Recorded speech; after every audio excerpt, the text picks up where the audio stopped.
Right now, while you sleep, something is happening in your yard. Something organized, something deliberate, something that has been going on every single night, whether you're there or not. And the thing is, the ants in your yard aren't just wandering around. They're working, they're communicating, they're making decisions, they're building something you've never seen. And tonight, we're going to show you exactly what that looks like. What you're looking at right now is your yard, the same yard you walk through every morning. But it's 2 a.m., and what's happening underneath your feet at this exact moment would completely change the way you think about the ground you stand on. Most people have no idea that their backyard transforms the moment the sun goes down. The ants, your ants, they've been waiting for this because the night belongs to them. Here's something that most people don't realize. Ant colonies don't operate on a schedule the way we do. They don't have clocks, but they have something better. They have the temperature of the soil, the humidity in the air, the angle of light fading from the sky. And the moment those signals align, the colony shifts. What was a daytime operation, focused mostly on scouting, foraging, defending, transforms into something completely different. The night shift begins. And here's what makes that remarkable. The ants that come out at night are often different individuals than the ones you saw during the day. Many ant species assign specific workers to nocturnal duty. They are, in a very real sense, a shift-based civilization. That hole in your yard, the one you've probably stepped around dozens of times, isn't just a hole. It's a door. And right now, in the dark, that door is open. Let's talk about what's actually happening underground. Because what ants do at night isn't random movement, it's construction. During cooler nighttime temperatures, many common backyard ant species, including fire ants, pavement ants, and carpenter ants, intensify their excavation activity. The soil is easier to move, the colony is cooler and more efficient, and there are no birds. That last part matters more than you'd think. During daylight hours, foraging ants are prey. Every trip to the surface is a risk. But at night, the aerial predators are gone. The ground is safer. And so the colony expands. Right now, under your yard, workers are carrying soil pellets up from chambers that may be 18 inches, 2 feet, sometimes 3 feet underground. They're building new rooms, expanding corridors, relocating the nursery, the section of the colony where eggs and larvae are kept, to optimize temperature. This is happening tonight, in your yard. And every morning when you walk outside, you're walking over a city that's been under construction all night long. Here's where it gets personal. The other major activity of nighttime ant foraging isn't just underground. It's on the surface. And it is organized in a way that should genuinely impress you. Ants don't wander, they navigate. When a scout finds a food source, whether it's a fallen fruit, a cracked seed feeder, or the gap under your kitchen door, she doesn't just grab it and run. She lays a pheromone trail on her way back, a chemical road, invisible to you, unmistakable to every ant in her colony. And within minutes, that trail becomes a highway. This is what those lines of ants you sometimes find in the morning actually are. They're the visible evidence of a decision made in the dark, hours before you woke up.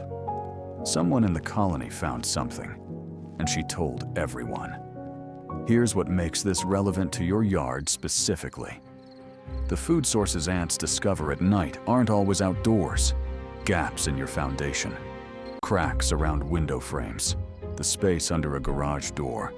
These are all points of entry that scouts probe methodically, in the dark, every single night. The ant trail you find on your kitchen counter on a Tuesday morning? That's the result of a Tuesday night operation that started in your yard hours earlier. You weren't awake for it, but it happened. It always happens. This is the part that stops most people cold when they first learn it. Ants don't communicate the way we do. They don't use sound, not in any way meaningful to them. They don't use sight, not primarily. They communicate through chemistry. And at night, when the colony is in full operation, the chemical conversation happening in your yard is extraordinarily complex. There are alarm pheromones, released when a worker is threatened, triggering an immediate defensive response from nearby ants. There are recruitment pheromones, the trail signals we just talked about, calling others toward a food source. There are recognition chemicals, allowing ants to identify which colony a worker belongs to in a fraction of a second. And there are what researchers call propaganda chemicals, used by some ant species to manipulate other species entirely, to raid their colonies, to steal their larvae. Some of the ants in your yard are running chemical warfare operations on neighboring colonies right now. In the dark, in the soil, 10 feet from where you parked your car. This is not metaphor. This is documented ant behavior. And it is happening in backyards just like yours, all over the world, every single night. Here's something the ants don't know. Or maybe, in their way, they do. They're not alone out there. The moment the ant night shift begins, a parallel ecosystem activates. Toads and frogs station themselves near high-traffic ant trails. Certain species of beetles emerge specifically to hunt foraging workers. Spiders reposition their webs to intercept ant paths. And some of these predators have learned to read the same signals the ants use. Ground beetles, for instance, can detect ant pheromone trails, not to follow them home, but to ambush the column itself. Your yard at night is not peaceful. It is a functioning ecosystem, with predators and prey, hunters and the hunted, strategies and counter-strategies, operating at a scale too small for you to see with the naked eye. And the ants? They've been navigating this for 130 million years. They know how to run the night. So what does all of this mean for you, specifically? Your yard isn't just a piece of property. To the ant colony living beneath it, your yard is a territory, one they have mapped in extraordinary detail. They know where the moist soil is and where it's dry. They know which areas get foot traffic and which corners are undisturbed. They know the patterns of heat coming from your house at night. Every time you water your lawn, you change their world. Every time you leave a light on outside, you shift the behavior of nocturnal insects that ants prey on, which shifts the ants' foraging patterns in turn.